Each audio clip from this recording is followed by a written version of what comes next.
Annie Puliwa. Annie Puliwa, mother of Ida.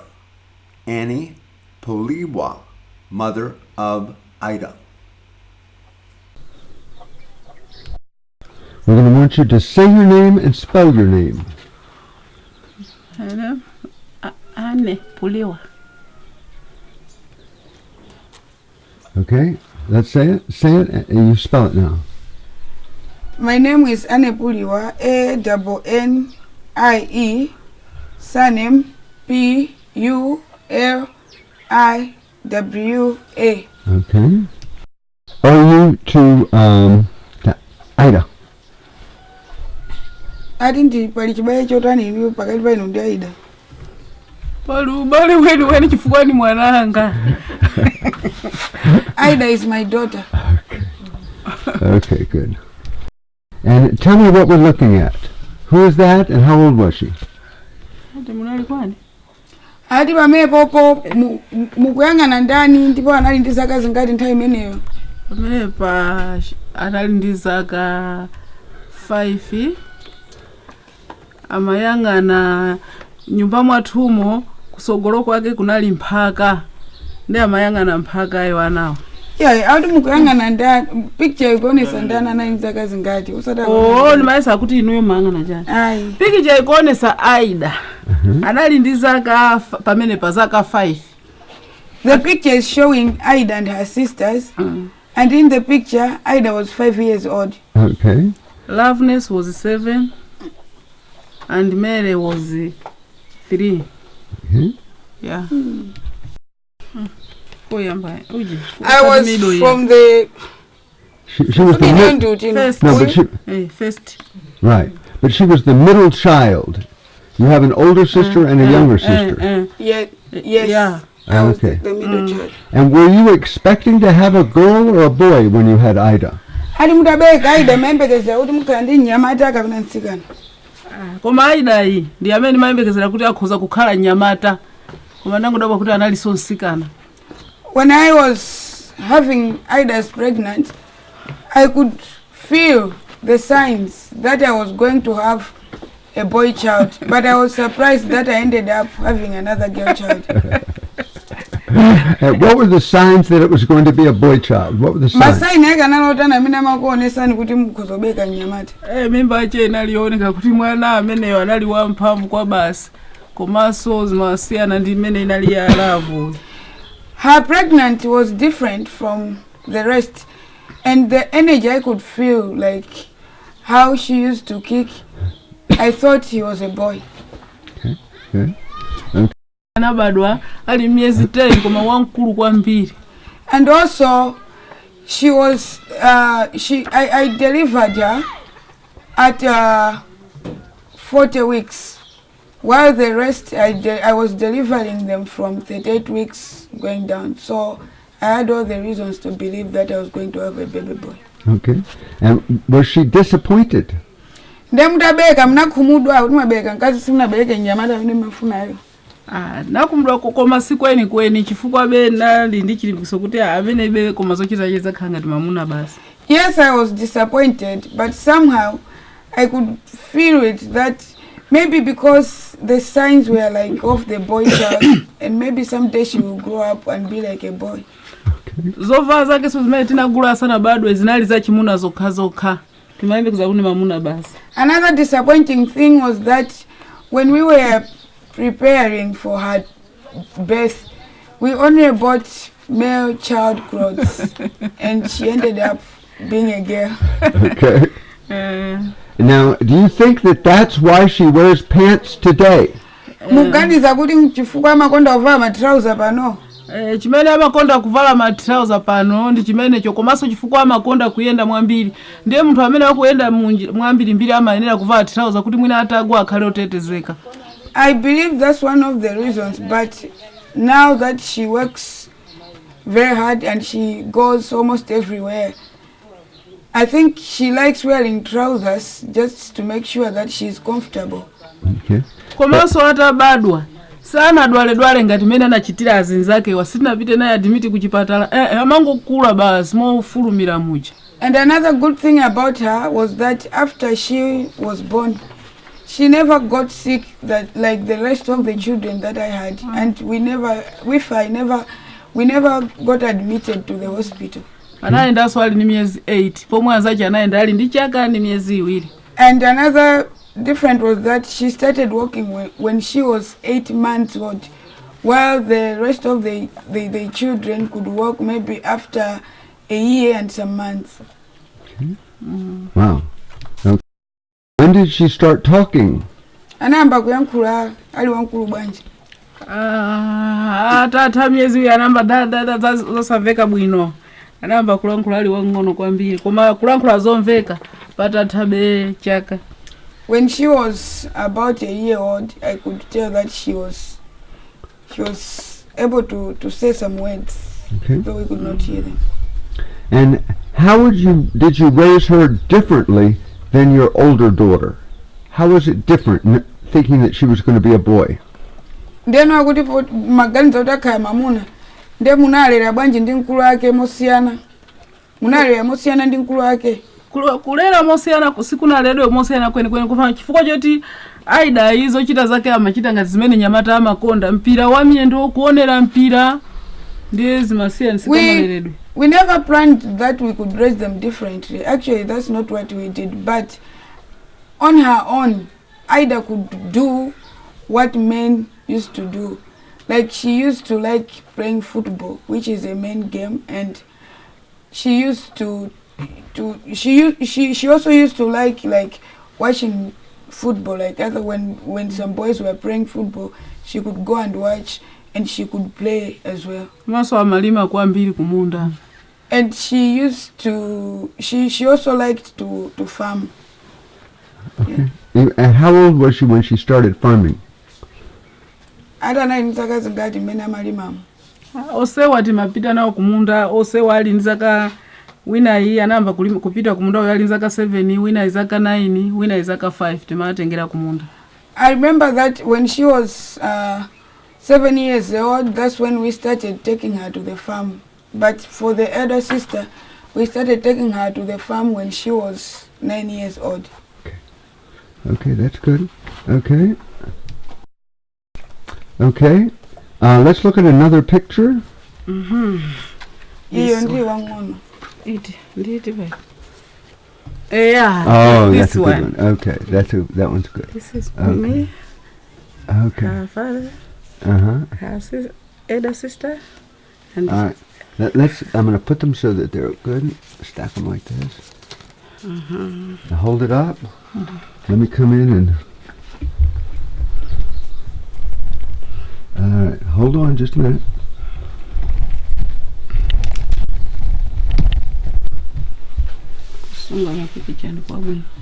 A moment. Okay, perfect.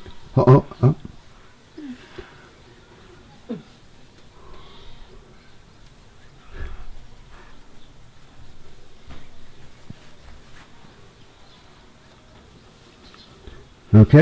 Okay. Now we can put them down. And who's in the picture? Ali pa picture apo pali ndani. abambo yake, amai yake, sister wake ndi Aida. That's Aida's father, myself, her elder sister, and Aida. Okay. Now, where did you take that picture? Ati picture imene inajambulidwa kutiko. Pakhomo pathu. That picture was taken outside our house. Okay. And how old was Aida then? Aida nayi ndi zaka zingati pamenepo. Apapa anali ndi chaka ni miezi 8. She was 1 year and 8 months old. Okay. And what was she like when she was that age? Was she very rambunctious or was she calm? Ndenda imeneyo amapanga zotani. Makonda kuvutavuta, kugwira wale kugwira nyumba mu wireless chani. She used to be naughty, like moving around the house, spreading things like that. Kutereka nsima ngati aphika, kutaira maufa. She could spread the corn flour over the house. That's good. Okay. And how did you think she was going to grow up? Did you think that she was going to become a leader of the community? ati maganiza kuti akazakula azakhala otere kuti azakhala ujeni ngati osogolera gulu mu community. Chifukwa choti akaona anzake pena ali pena pake amakonda kuba zokudya nyumba mwathumu ndi kumakapasa amene alibewo ndiye timaona kuti amene nthawi zina azasogolera gulu. Yes, I had the feeling that one day she could become a leader of a certain group or in the community, because I remember at times she could steal some food from the house to give to the needy, like those that lacked food. Okay. Why do you think she cared about the needy? Most children don't care about other people like that. Why did that happen? Then you muganza kuti zimenezo zimachitika ifwana mbisa mapanga zimenezo. Ndiye zimene timaona kuti mwa iyeyo muli china chache chosonyeza kuti kusogoloko azasogolera gulu.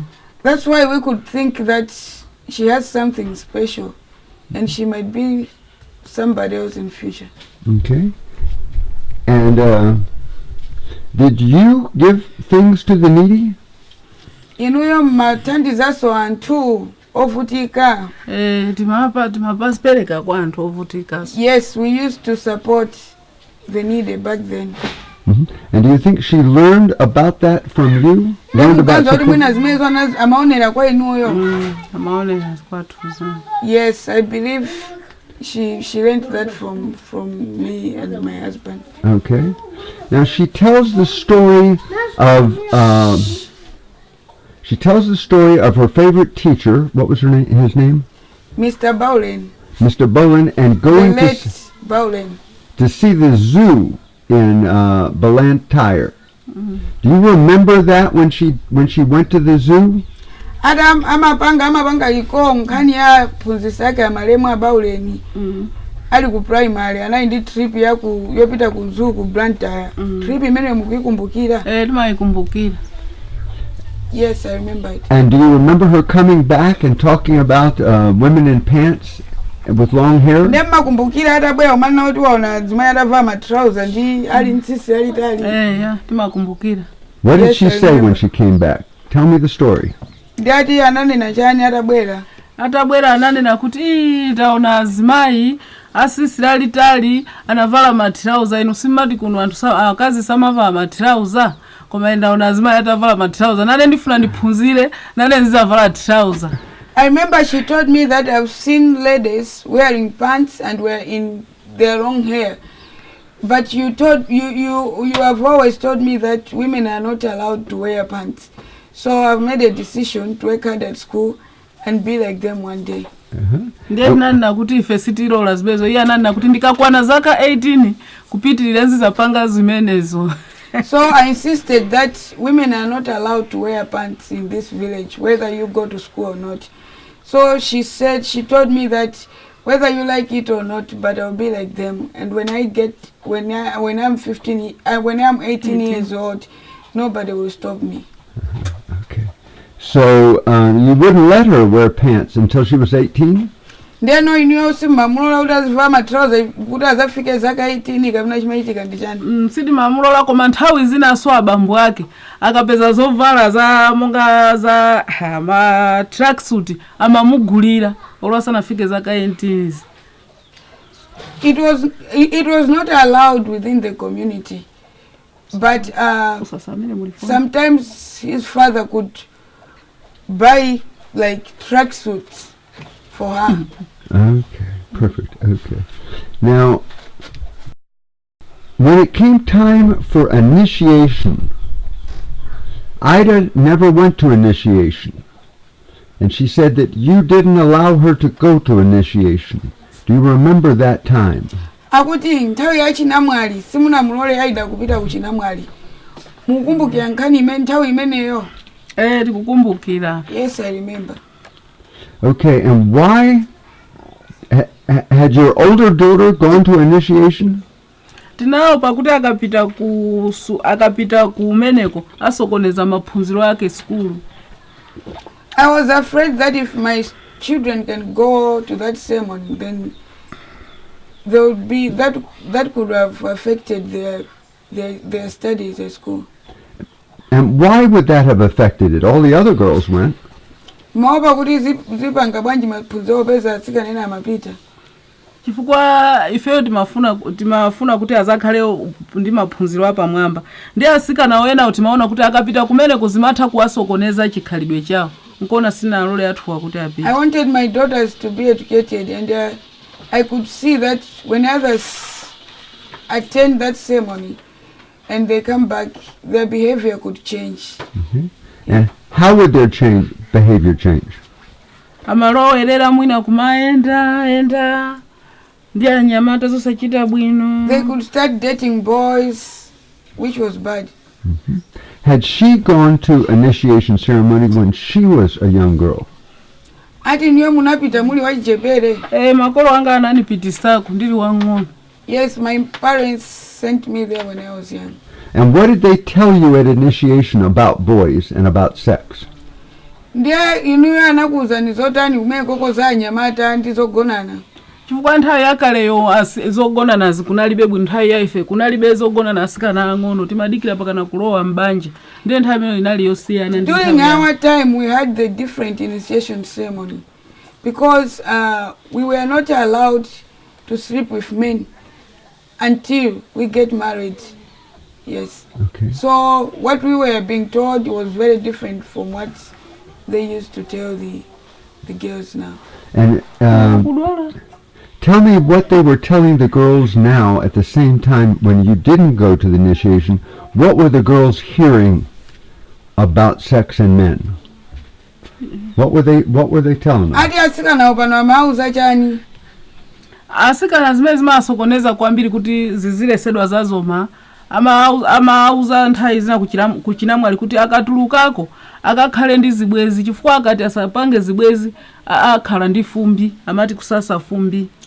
Girls were told to go and sleep with men or start dating boys, so that they used to tell them that that's what could make them look smart. Okay. Komanso pali nkhani imodzi soyo imene timayikumbukira ya Aida umwana wake kuti amaopa kupita m'magulu achipwirikiti.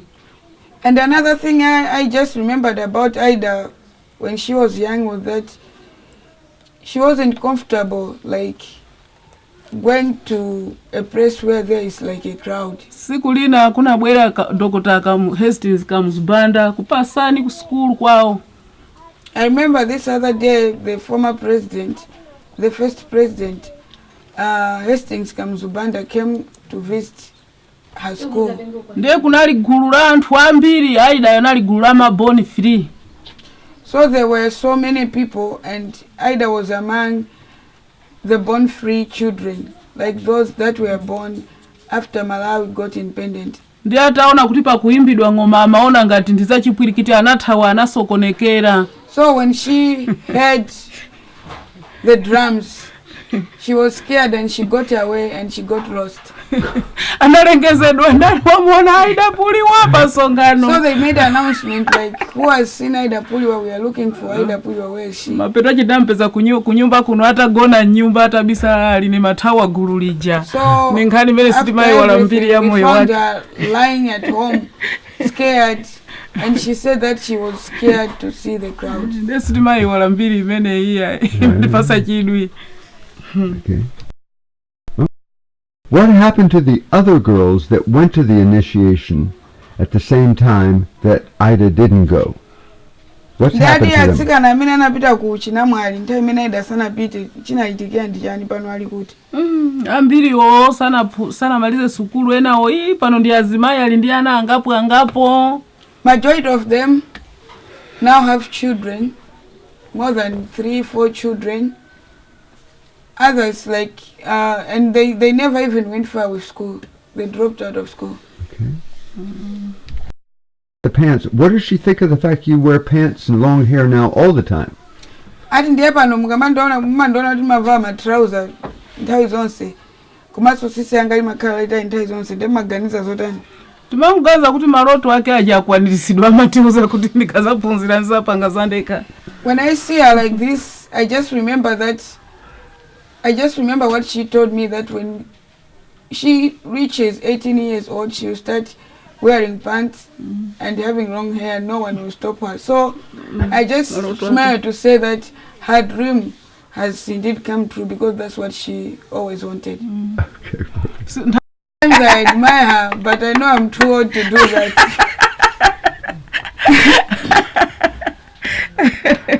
I think we should buy your mother some pants. yeah. What do you think? No, We're going to buy you some pants. More hair. And more hair. Right, more hair. I think that's a great the idea. People can start laughing at me. That's funny. Okay, let's. Ichi. Koma sina ligala. Iya komanda ndi chinali chovaja pagala. Okay, hold it. Hold it there just a minute. Okay. And how old was she in this picture? I think I was 17. Okay, we can take it down now. Okay. You're 17? Yeah. Okay. And what do you remember about her when she was 17? What was special about her when she went? Were you sad that she went away to school? Adali ntaka 17 makumula udali ku school.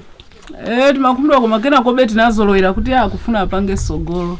Yes, at first I was sad, but then I had to accept, because I knew that she was doing that for her. She was doing that for the goodness of her future. Okay.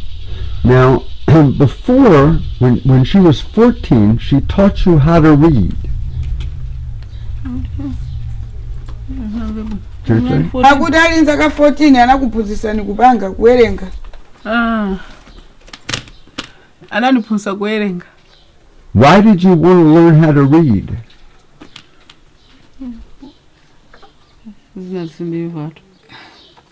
Can you come again? Sorry. Oh, why did you want to learn to read? She was 14. How old were you think? Ati mafuna mphunzire kuwerenga ifukwa chani?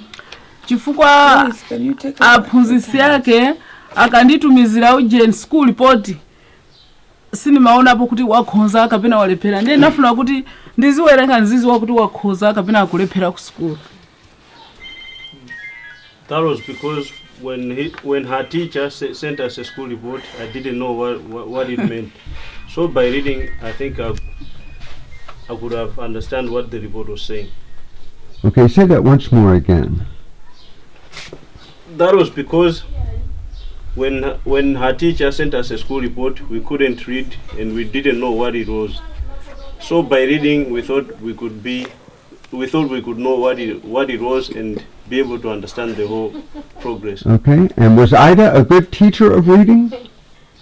Anali mphunzitsi wabwino kundiphunzitsa kuwerenga. Yes, she was a good teacher. Okay. And what good has that done her now?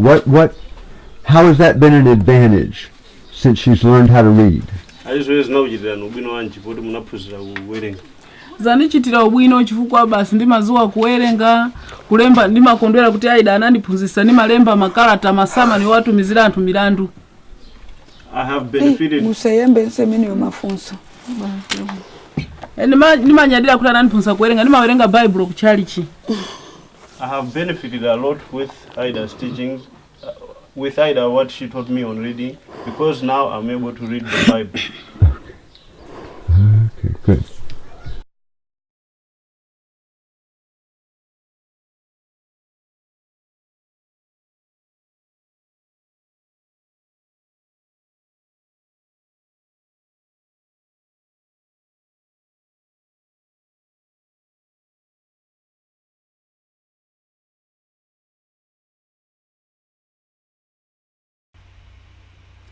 Emily Lokhola, old friend of Ida.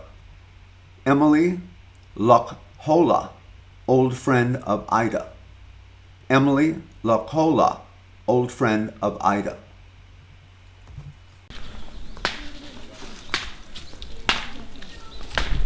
And spell your name, Emily. Then you spell it for her. Sinanga. Ndingoyankhula. Muziyankha ngati mafunso.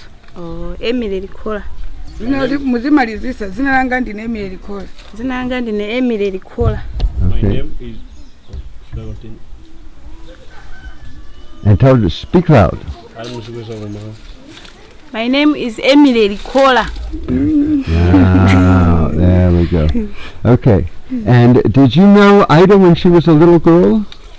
Kodi mukunzi wa Ida kuchokera ku mwana. Kwa basi. Just say, I knew Ida when I was whole sentences. Mulongosola kuti ndikunzi wa Ida kuchokera ali mwana. Oh, it's, Aida ndikumuziwa kuchokera. again. My name is Emily Likola. Okay. Spelling E-M-I-L-Y, surname L-I-K-H-O-L-A.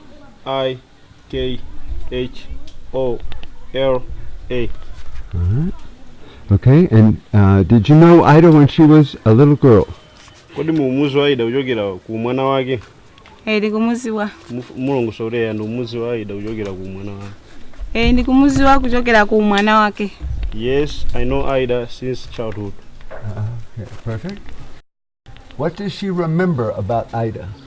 Kodi mumakumbukira zotani za Aida pa mwana wake?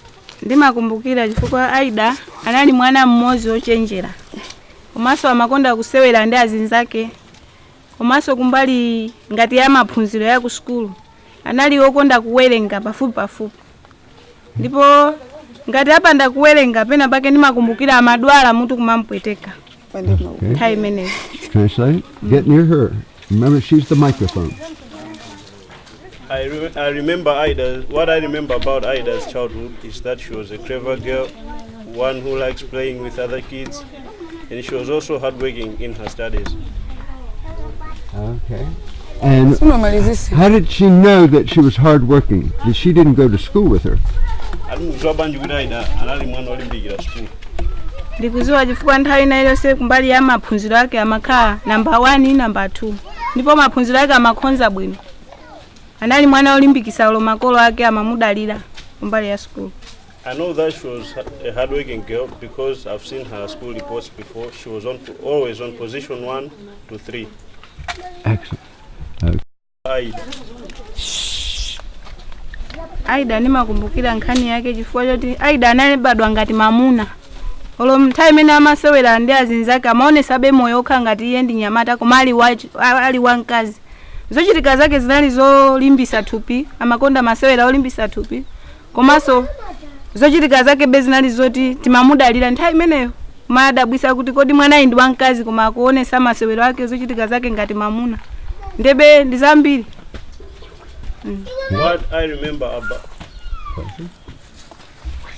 What I remember about Ida's childhood is that although she was a girl, but she was also like a boy in other ways. This is in the way that she used to do physical exercises and she was strong. Perfect. Okay, good. Now, how old is this woman? Adimundizaka zingati. Ndi zaka 38. I'm 38 years old. Okay, is she a widow or does she have a husband? Muli pabanja, amuna alipo. Mulongosoleya ndili pabanja. Ndili pabanja abambo alipo. Ndili pabanja komanso ndili ndi ana. Muchula urangati. 5. Okay. Yes, I'm married and I have 5 children. Okay. Would she like her children to grow up and be like Ida? Kodi mungafuna ana anu atakula kukhala ngati Aida? Ndipo kwambiri ndikusilira ndipo pano pani mamulimbikisa ndili ndi nsikanaso wa number 4.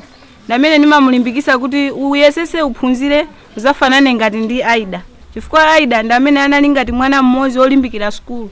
Mwaichi akati akakhala amakonda kuwerenga kwambiri ndipo ndimamulimbikisa kuti aziwerenga. Yes, I would like my kids to grow up and be like Ida, and I have a fourth born. I encourage her that she should work hard in her studies so that she should be like Ida in future. Utamphunzisa bwino kumusamalira sungasilire solo takhala ni mwana wamkazi opanda mamuna ndekuti wamkazi mmoja atakugwira ntchito zina zizo. Looking at Ida's perspective, I'm encouraged that a girl child can be dependable just like the way we depend on boy children. Okay. Now, Ida has long hair and she wears pants. What do you think about that? Aida pano mukamamona ndo asisira lambiri ndithu lalitali komanso amavala matrousers. Maona bwanji pamenepo? Oh. Maganiza po bwanji. Ndakoti maganiza chifukwa choti ngati akuvala trouser amafuna azilemekezi. Chifukwa palena akumavala zominula koma iye anaona becha chikulu chonena kuti mwina azingovala salu zolekeza umu. Zimakhala mwina mwake zomvuta koma anasankha chisankho choti azivala trouser ngati kuzilemekeza thupi lake. I believe that she's wearing pants and she has long hair today because she do that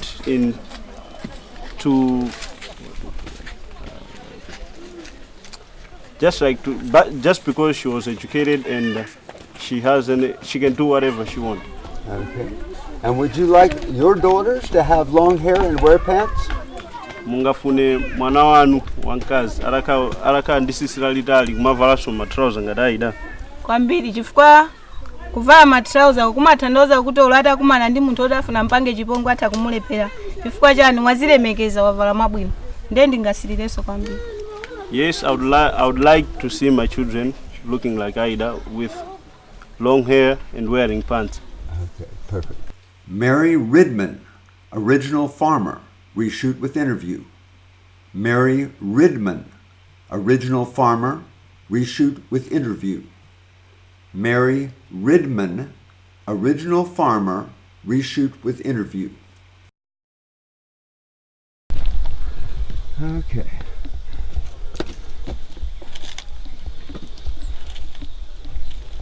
And why didn't she make canals before? Why didn't she use the water? That was free. Ali niyo chifukwa chani poyamba apo simagwisa ntchito madzi ngati mmene mupangiramo. Sindikazidziwata. Because I had no idea that I could use them like this. Okay. But she should have seen other villagers do it. Had she seen other villagers use the water? Ali simunaonepo anthu ena akupanga. Ndene kuti ayi sinaone. Nali sanaone. No, I by then I didn't know and I had never seen something like that. Eh. Yes. Okay. Can you tell me what Ida was like when she was a little girl? I didn't know Dani, ndiri mwana wang'ono. Mama panga ube monga mwana eti ikhalidwe chache kuchewesewera komanso ku skulu. I used to know her and she was working hard at school. Okay. So, how did you know she was working hard at school? Munazwa bwanji kuti amalimbikira ku school. Chifukwa nimati nkamapitako kwako nimapeza atapita ku skulu mama kukaphunzira. Because every time when I went to her home or passed by her home, she was not there. She was always at school. Okay. Did she ever see you read a book? Ati munandionapo ndikuwerenga? Eh. To say it in a sentence. Oh, I love this.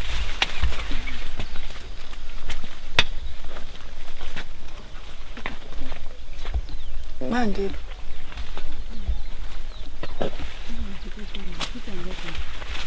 Mande, mese tusete a program. Ukukundi mai mukhuwe nachi. To. Tawi jairi. Okay. Say, did she ever see you read a book? Munandionapo ndikuwerenga? Eh. Yes, I've seen her. Well, say the whole sentence. I've seen her read books. Mundamune kuti namuonapo akuwerenga? Naonapo akuwerenga. Okay. Yes, I've seen her reading books. Okay. What kind of personality did Ida have? Was she happy? Was she sad? Was she... Go ahead. Can you repeat that? What kind of personality? Did she smile? Oh, ati nali munthu otani. Achichepere. And then macheza ndi anthu makhumudwa. Ya Mai wa maboza. Iya, maboza iya yakangopanga uje ni dothe udongo. Kumapanga magali moto. Monga mwana. She used to make toys using the clay. And zorumpha zijingo. She used to love games like jingo. Perfect. Adaida anakuphunzitsa ni chani? Anandiphunzitsa tu za ulimizi chimanga ichi. She taught me about the sustainable agriculture. Okay, and start out. Ida taught me about the. Say it again. Munene kuti Aida anandiphunzitsa ulimi. Aida anandiphunzitsa ulimi. Aida taught me about the sustainable agriculture. And what about it has changed? What did she do now that she didn't used to do? Ndiakuti zimene mmapanga panopa chimene chasintha pa moyo wanu chimene sichimachitika mbuyo mundi chani. Mbali yacho kudya ulimi uchimangachi. Chonchi pasitivutika njalaso. In terms of food in our house, we have plenty and we don't suffer with hunger anymore. No, Abanja patuti kumadya bwino masana mazulu anaso akumadya popita ku sukulu. We can eat lunch, supper in our house, and I'm able to feed my children and they're able to go to school every day. Okay. What do you think of Ida's long hair and pants? Ndiye mumaganiza bwanji za sisi yake yalikulu ndi matrauza amene amavala. Limaganiza kuti komatu kaletu adaliyo ang'ono achichepere amapanga zakuti jingo kumalumpha. Za sisi ndi matrauza. Chifukwa choti anaphunzira panopa ndiye zasiyana ndi mbuyo mukalepo. Because now she went to school and she can do whatever she wants, but in the past she could not do this. She could not wear pants, she could not have the long hair. Because she went to school. That's why she thinks you have the long hair? Ali fwaji anapita school chifukwa muganza kuti panopa amavala matrauza maso ali ndi sisi. Yes. Okay, say that's why I think she has long hair. She went to school. Ndi ali mbwereze sentence yo kuti fwaji anapita ku school amavala matrauza. Anapita ku sukulu chifukwa akuvala trouser komanso sisi sola litalira bwino. Now because she went to school, she can now wear trousers and she can have long hair. Okay. And are you going to have long hair and trousers now that you know how to read? Ati niyo mkaphunzira kulemba ndikuwerenga. Sisi anuso lizatalika muzavanso matrauza. You have to say it in English. Ali muneye kuti yes, I will have long hair and I'll be wearing trousers. Mumaziwa kulemba ndikuwerenga? Only my name. I can only write and read my name. Okay, and can she count? Mata kuwerenga? She cannot count. Okay. But she's now under the adult literacy program, I think. Okay, ask her if she is. Mulamba school yakwache? Say I am. Nena nikuti ndinamba school yakwacha. Namba sikulu yakwacha. I am now enrolled at the adult literacy. And program. why did she decide to learn to speak to read and write now? Alifani mabanga chiganizo chote apa pamuphunzire kulemba ndi kuwerenga. Iwapo yamba tolo ndi zina langa limene hini kalitata kulilemba. Nde ifwa chani mabanga chiganizo. Ndifuna ziziwa kuwerenga. Because I want to be able to read. Why? Chifukwa mziziwa kuwerenga chani. Kuwerenga monga munthu ika wakwera basi khani mini basi. Umaziwa kuti basi ipita kwakuti. If you know how to read, then you are safe when you are traveling, because you know that if I take this bus, it will reach to where I'm going, because you can read where the bus is going. Perfect. What she said. Now my life has changed because I have enough food in my house. Okay. And what was life like before? What happened when she ran out of food? Ati koyamba chokudya chanu chikatha mavutika bwanji. Mavutika kwambiri. Tifotokozereni mene mavutike. Mavuto ache amene amapezeka nanga si banja ndiyana kuti ana akanapitanga ku sukulu zimakanika koma pano ana akumasuka kumadya somokwanira bwino so chifukwa cha ulimi. At first when I had no enough food in my house, I could not feed my children, and as a result my children were missing school. They could not go to school hungry. Okay, very good. 4. Koyamba msanambe kulandira fertilizer. malima bwanji zimakhala bwanji timalima koma zimakhala zoperewera opanda fetereza sizikakhala zinthu chimangata. Before this I was still doing farming, but I could not harvest enough and much. Okay. Could she raise 2 crops a year? Ati zimakwanisa kuzala kulima kawiri pachaka kapena mmangolima kamozi basi. Tikangolima kamozi chifukwa chosowa fetereza. I could only plant once a year because I could not manage or afford to buy fertilizer. And did she know about fertilizer? Did she know it existed? Inuyo mbuya mumazwa kuti fertilizer aliko kunja kuno.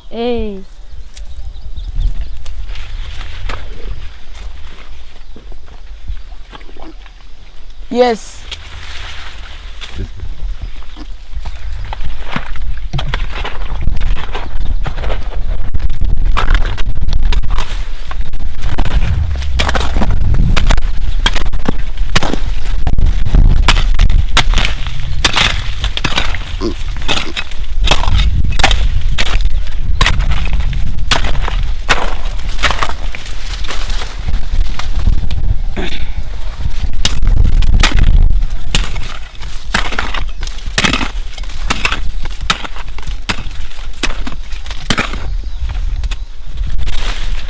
Ni ndani?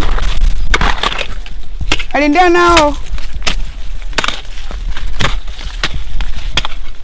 Kumana jambula ndia nao ndia adenga sote. Akale ndi mmozi yemwe.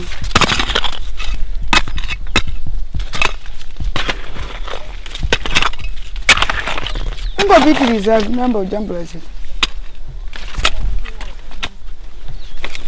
Sema ngoroe.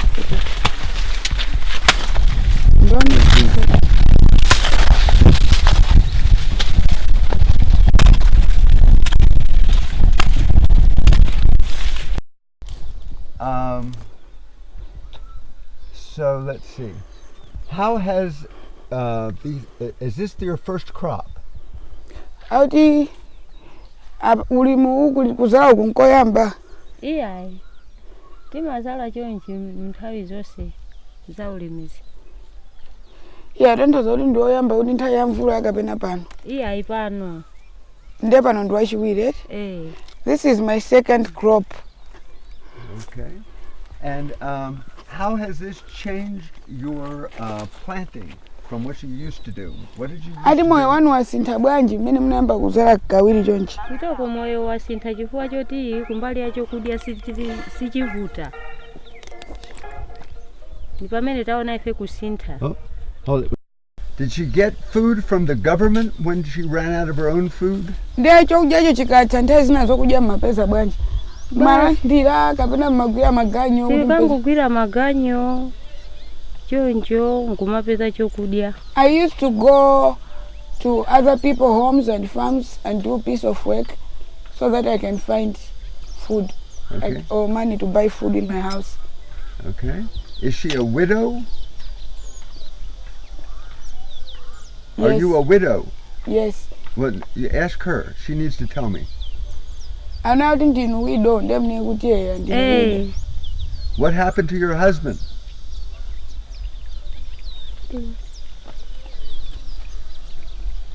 What happened to her husband? Ata munanu anatani kuti musakhale pabanja.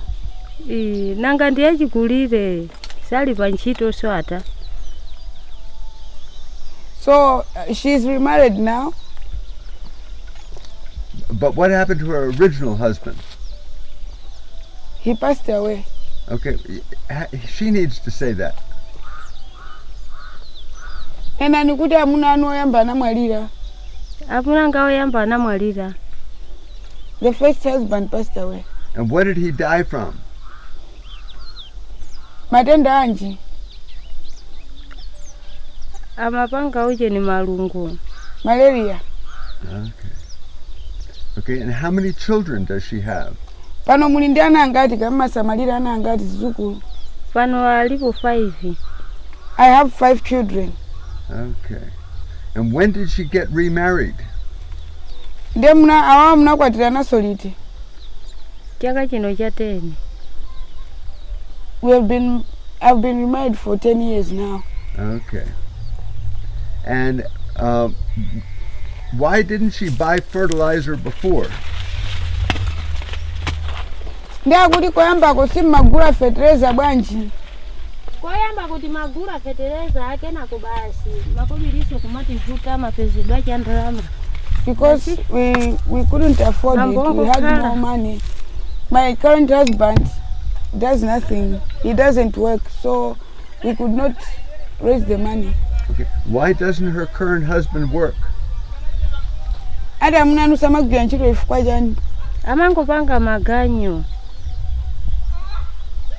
That's the way he's been. He always find pieces of work in other people's farms and raise money. But you say he doesn't work. I don't understand. He doesn't work. He meant like he doesn't go to work. He doesn't have a full-time job. Okay. So say the whole thing. My husband doesn't have a full-time job. Ati nena nikuti amunanga sali panchito. Amunanga sali panchito. My husband doesn't have a full-time job. Okay. And he never has had a full-time job. Sana kalepo panchito. Muneoti sana kalepo panchito. And he has never been on a full-time job. Okay.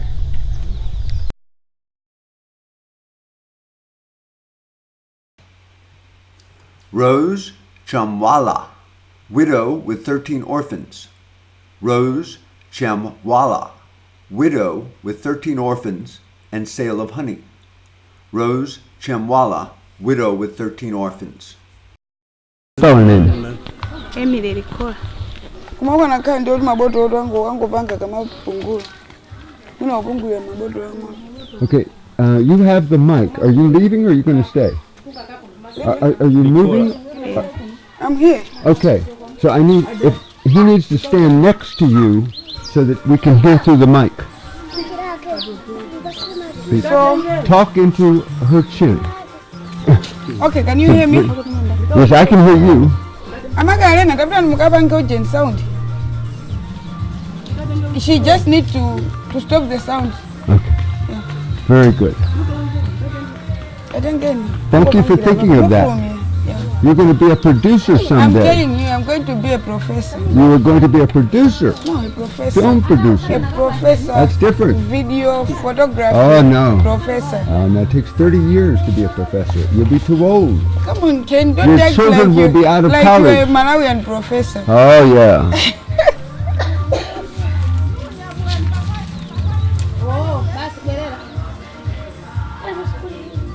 So did we find some good pictures of you when you were a girl? Not when I was a girl. This is when I was young. Okay. My mom, my dad. You? No, my elder sister. This is me. Oh, perfect. Okay, that's excellent. I'll copy these before I leave, okay? This is when I was at college. Uh-huh. Me and my young sister. You were thinner back then. Yes. And this is me. Oh. My young sister and my elder sister. Okay. And this is me. Oh my God. Perfect. Okay. Okay, music off. Hold on pictures. Okay. What's the name? So, did we write the name down? Yeah. Okay, put it in front of the camera. This name is for the woman. She was working in the field. Rose Chamwala. Okay, just a sec. So put work in field or something like that. Now she's the one with 13 orphans. 13 orphans. That's how we know her. What about Liedman? I've written. We have the first name. So on Liedman. Let's go ahead and say her name again, just in case. What's her name? Oh, yeah, the toba.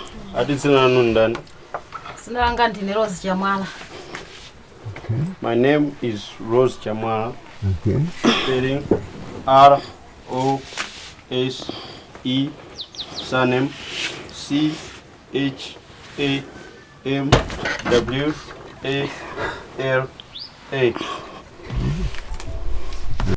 The question I want is, why did she want to learn to read? ali ndi chifukwa yani munafuna kukhala munthu wokutha kuwerenga?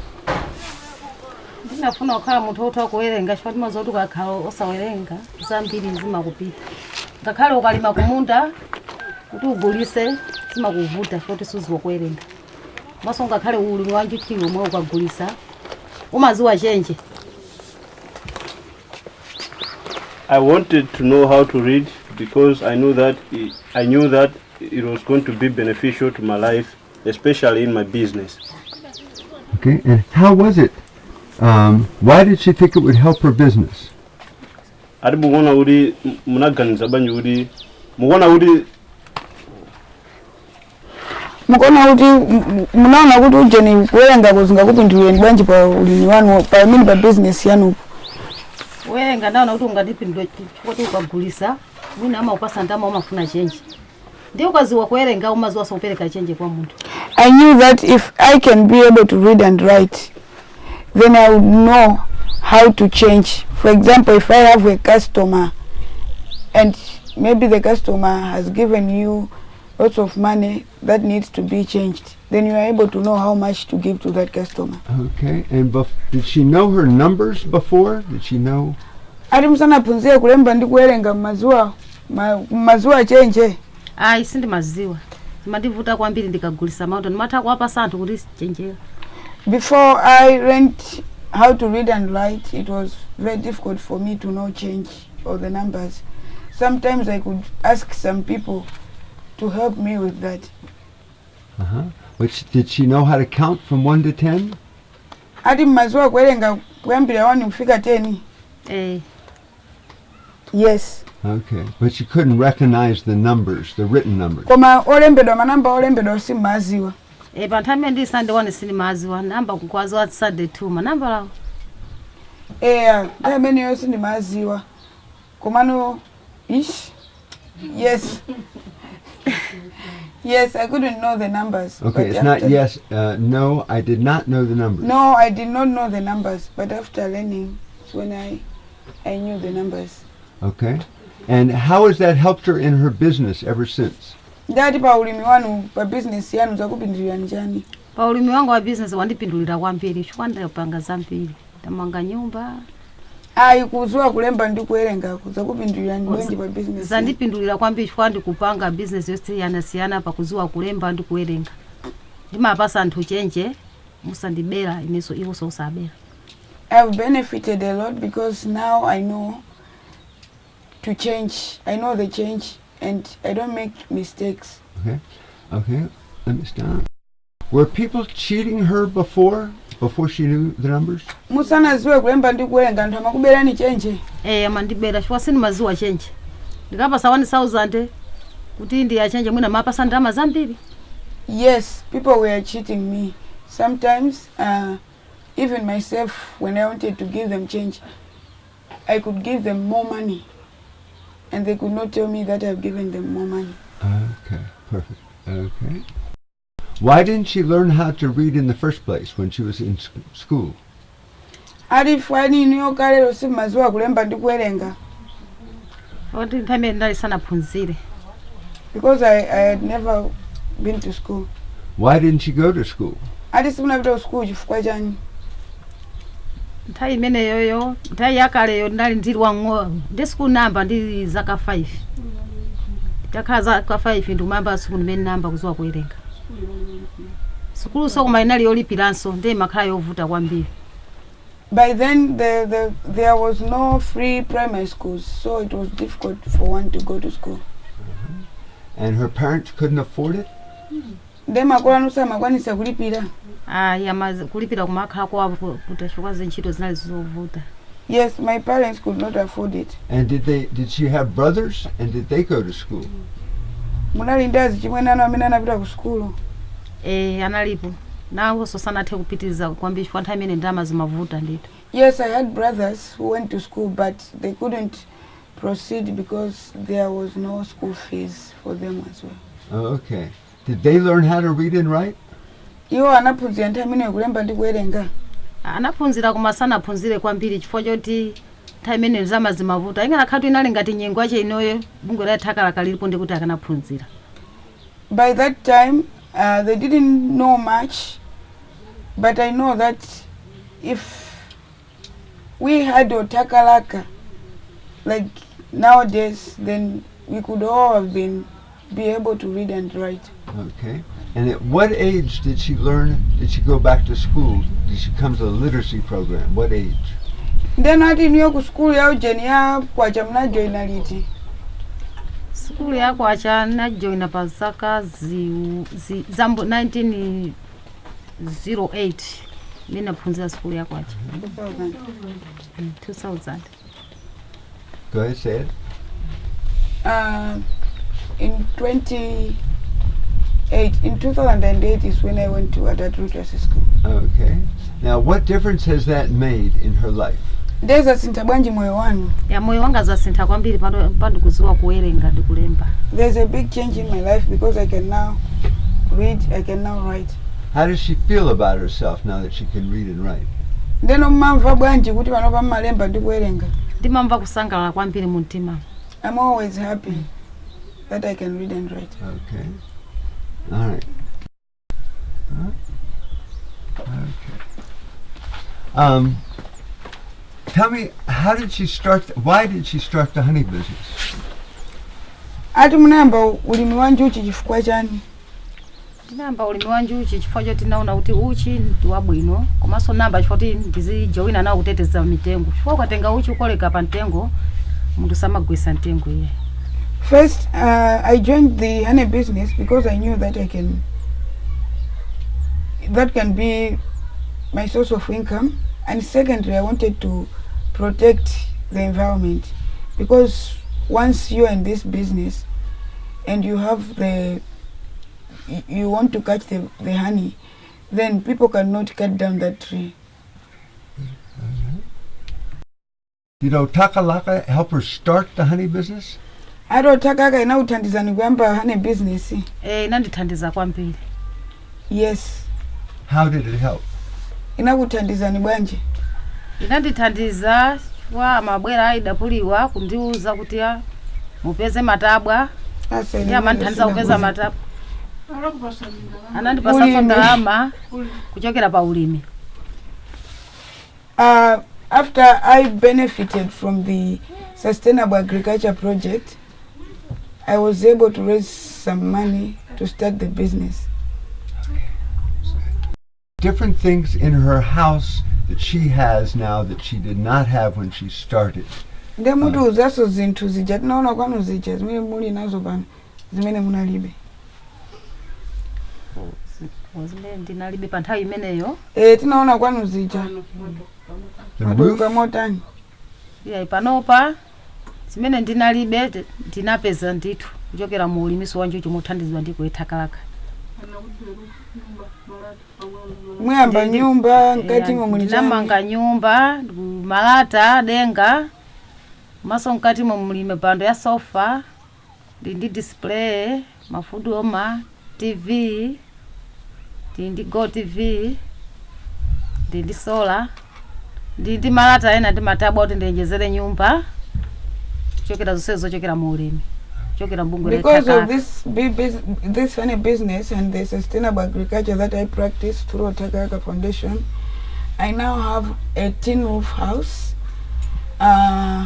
Inside the house, I have a TV, I have a radio, I have food warmers, I have a display cabinet, I have a sofa chair, and now I'm thinking of expanding my house, and I've already bought extra tin roofs for that. Good. Okay. Did she know Ida when Ida was a little girl? Ati munkamuziwa Ida ali wachichepere. Ndikamuziwa. Yes, I knew her. And could she describe Ida? What was she like when she was a little girl? Ndati munene kuti Ida anali otani pamene anali wang'ono. Ida pamene anali wang'ono anali mwana ochenjera kwambiri.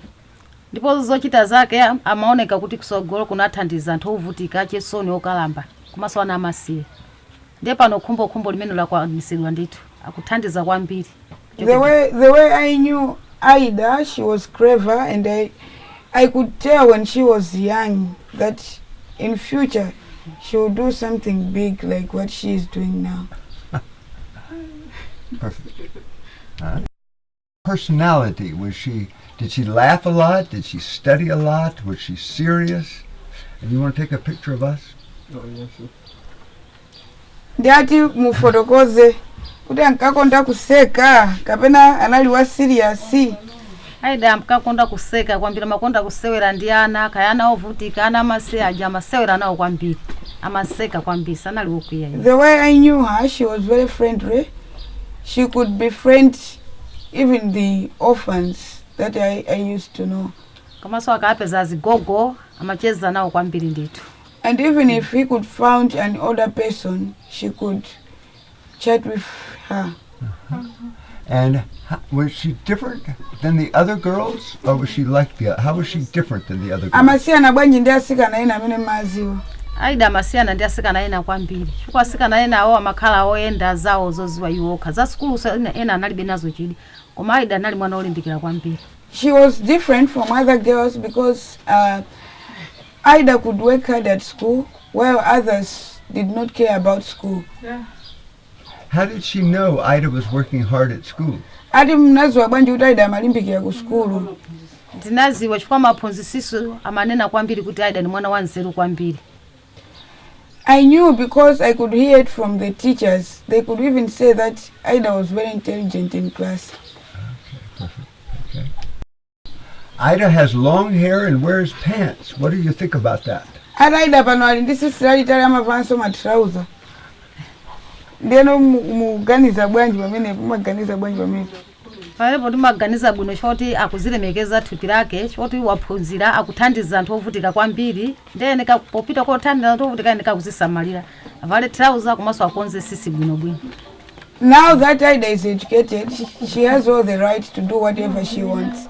Whether she wears trouser, whether she has the wrong hair, she is obligated to do. She has all the right because she went to school. Okay. And does she want her children to grow up, her girls to grow up and be like Ida? Ati niyo mafuna kuti ananu ajaza kula zakhale ngati Aida. Ndimafuna ananga ajatakula zakhale ngati Aida ndithu kwambiri. Chifukwa ndikumalimbikisa naje kuti aziphunzira school. Yes, I would want to see my children growing up and be like Aida. And every time I encourage them to work hard at school and be like her.